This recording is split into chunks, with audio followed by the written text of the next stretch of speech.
Hello again.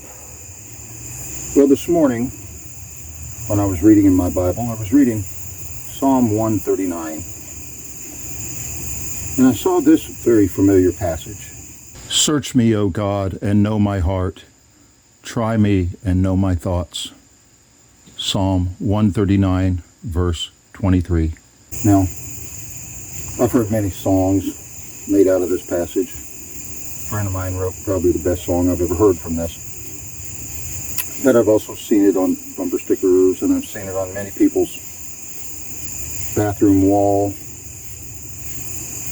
Search my heart, Lord. Search me and try me.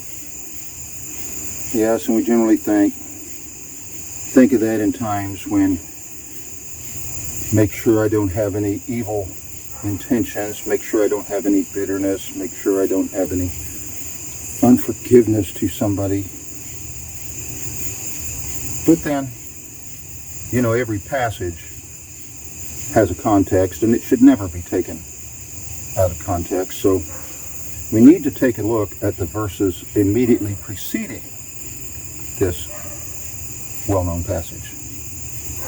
And those verses are these. Oh, that you would slay the wicked, O God. O men of blood, depart from me.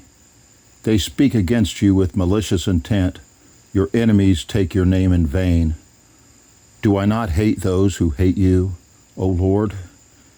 And do I not loathe those who rise up against you? I hate them with complete hatred. I count them my enemies. Psalm 139, verses 19 through 22. You see, David was expressing his hatred of God's enemies, and that he had complete and perfect hatred for God's enemies, wanting God to slay those enemies of his, those that would speak against God's name or take his name in vain, have evil intentions, that God would slay them, and that David hated them with complete hatred. And after stating this, he said, search me, God. Try my heart. In other words, try his heart to see if his hatred for God's enemies was imperfect in any way. Something to think about.